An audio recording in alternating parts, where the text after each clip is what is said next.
Assalamualaikum warahmatullahi wabarakatuh. Hello everyone. Welcome back to my YouTube channel.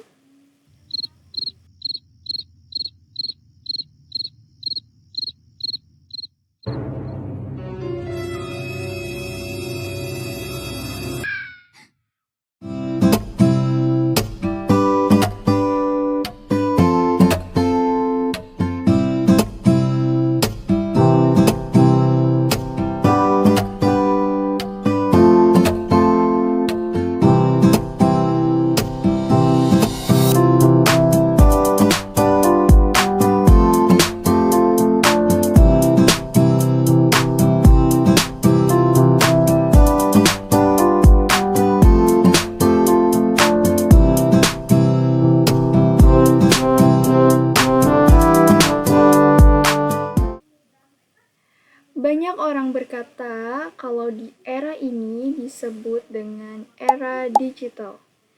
Karena banyak orang, bahkan hampir seluruh dunia, memiliki atau menggunakan yang namanya teknologi.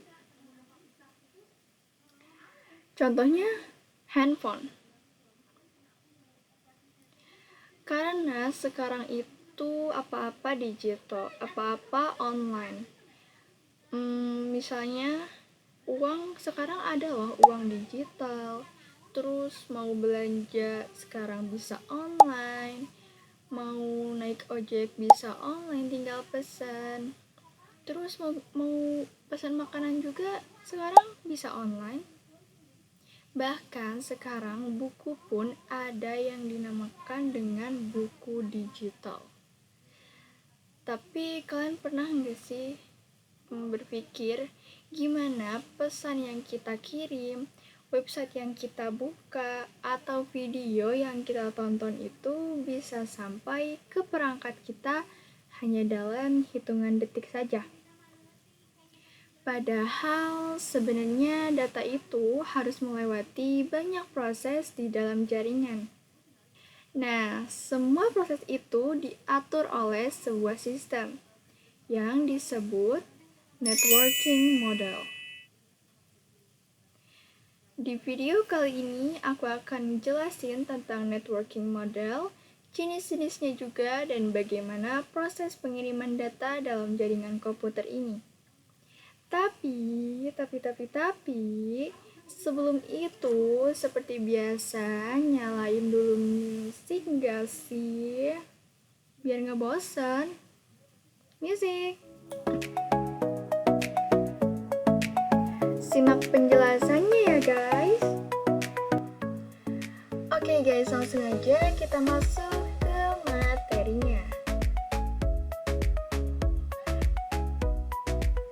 Networking model. Networking model itu adalah konsep arsitektur jaringan yang menjelaskan bagaimana data bisa dikirim, diproses, dan diterima dalam jaringan. Sebelum ada networking model, setiap vendor membuat sistem jaringan sendiri. Akibatnya, perangkat dari vendor yang berbeda sulit untuk saling berkomunikasi. Karena di tahun 1984, organisasi ISO membuat standar jaringan yang disebut OSI model.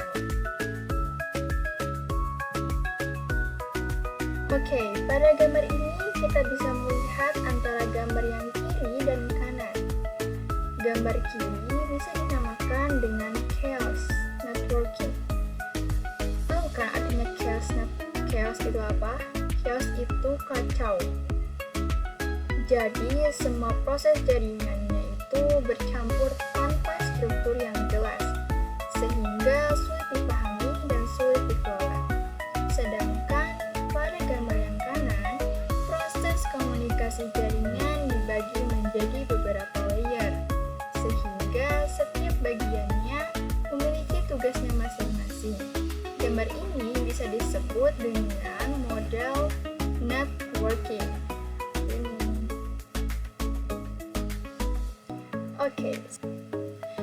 Secara umum, terdapat dua jenis networking model, yaitu OSI model dan TCP/IP model. OSI model memiliki 7 layer dan biasanya digunakan untuk pembelajaran konsep jaringan. Sedangkan TCP/IP model hanya memiliki 4-5 layer dan digunakan sebagai dasar komunikasi pada internet saat ini. Oke, di sini juga ada cara kerja dari TCP/IP. Cara kerja TCP/IP juga cukup sederhana. Yang pertama, data dipecah menjadi paket-paket kecil sebelum dikirim melalui jaringan. Yang kedua, paket data tersebut dikirimkan melalui router yang menentukan jalur pengiriman. Yang ketiga, ketika paket sudah sampai ke tujuan, paket tersebut disusun kembali menjadi data yang utuh. Ini adalah cara kerja dari TCP/IP. Baik, gambar ini menunjukkan perbedaan layer dari OSI dan TCP/IP model. OSI model memiliki 7 layer, yaitu ada physical, data link, network, transport, session, presentation, dan application. Sedangkan TCP/IP memiliki 4 atau 5 layer. Beberapa layer pada OSI digabung dalam TCP/IP. Misalnya di sini ada application, presentation, session ada di OSI model.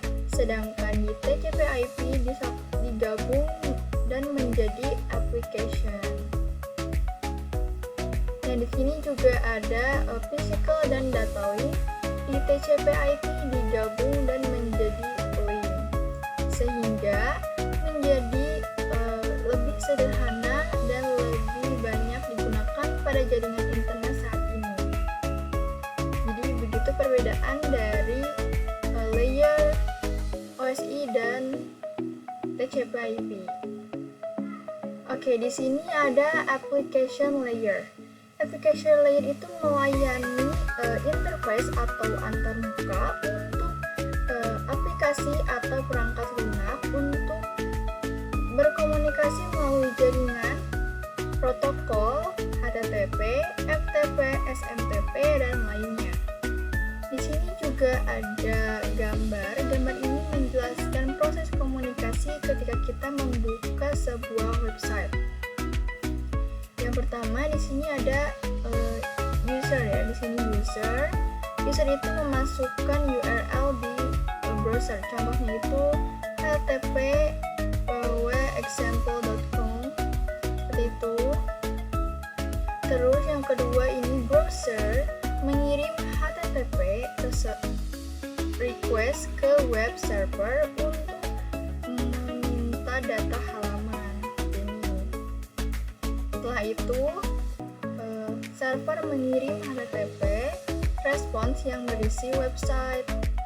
Yang keempat atau yang terakhir, browser menampilkan halaman web kepada pengguna. Jadi itu adalah proses komunikasi ketika kita membuka sebuah website.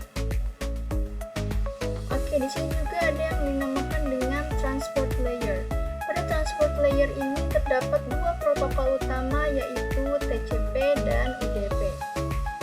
TCP atau Transmission Control Protocol yang menggunakan koneksi dan memastikan bahwa data dikirim secara berurutan serta bebas dari kesalahan. Namun, prosesnya lebih lambat. Sedangkan UDP atau User Datagram Protocol tidak menggunakan koneksi dan tidak memeriksa kesalahan data. Tetapi proses pengiriman datanya lebih cepat dibandingkan dengan TCP. Oke, di sini juga ada network layer. Network layer ini bertugas memberikan IP address pada setiap perangkat dalam jaringan. Di video sebelumnya aku sudah menjelaskan tentang IP address. IP address itu adalah identitas atau alamat unik oleh setiap perangkat. Jadi, data dapat dikirim ke tujuan yang tepat. Selain itu, network layer juga melakukan routing, yaitu menentukan jalur terbaik untuk pengiriman data. Jadi seperti itu network layer. Oke, di sini juga ada data link layer dan physical layer. Data link layer bertugas mengatur komunikasi antara perangkat dalam jaringan yang menggunakan MAC address sebagai alamat perangkat. Layer ini juga memiliki fitur yang bernama FCS atau Frame Check Sequence untuk mendeteksi kesalahan data. Sedangkan physical layer berhubungan langsung dengan perangkat fisik jaringan seperti kabel, konektor, dan sinyal jaringan. Jadi seperti itu data link dan physical layer. Oke, dalam proses pengiriman data juga terdapat dua proses, yaitu encapsulation dan decapsulation. Encapsulation ini terjadi pada komputer pengirim, di mana data dipecah menjadi paket kecil dan dibungkus oleh setiap layer sebelum dikirim. Sedangkan di sini ada decapsulation. Decapsulation ini terjadi pada komputer penerima, yaitu proses membuka kembali paket data tersebut sehingga akhirnya disusun menjadi data yang utuh. Jadi seperti itu encapsulation dan decapsulation. Oke, pada gambar ini menjelaskan bahwa pada komputer pengirim atau sender terjadi proses yang disebut dengan encapsulation. Dalam proses ini, data akan melewati beberapa layer, mulai dari application, transport, network, data link, hingga physical. Setiap layer akan menambahkan informasi pada data sebelum dikirim ke jaringan. Sedangkan pada komputer penerima atau receiver, terjadi proses kebalikannya, yaitu decapsulation. Data akan kembali menjadi data asli yang dapat digunakan oleh aplikasi. Jika dianalogikan, proses ini bisa dibilang sebagai paket. Oleh proses encapsulation, paket ini dibungkus oleh setiap layer, sedangkan oleh proses decapsulation, semua layer atau bungkusan ini akan kembali dibuka dan akan kembali menjadi data yang asli. Oke, di sini juga pada setiap layer dalam jaringan juga data memiliki nama pesan yang berbeda-beda. Pada application layer, di sini application layer nama pesannya itu disebut dengan data. Dan pada transport layer disebut dengan segmen jika menggunakan TCP. Dan jika menggunakan UDP disebut dengan datagram. Dan network disebut dengan paket. Data link layer disebut frame. Physical layer disebut bit. Nah, seperti itu. Ini adalah nama layernya, di sini nama pesannya. Jadi jika application layer, nama pesannya adalah data. Jika transport layer, ada dua nama nih. Kalau menggunakan TCP, namanya segmen, dan kalau menggunakan UDP namanya datagram. Nah, seperti itu juga terusannya. Oke, bisa disimpulkan dari materi tersebut bahwa networking model adalah standar yang digunakan untuk mengatur bagaimana perangkat dalam jaringan dapat saling berkomunikasi. Dua model yang sering digunakan adalah OSI model dan TCP/IP model. OSI memiliki 7 layer dan biasanya digunakan untuk pembelajaran, sedangkan TCP/IP memiliki 4 layer atau 5 layer dan digunakan pada jaringan internet saat ini. Dalam proses pengiriman data, informasi akan dipecah menjadi paket kecil, dikirim melalui jaringan, kemudian disusun kembali di perangkat penerima.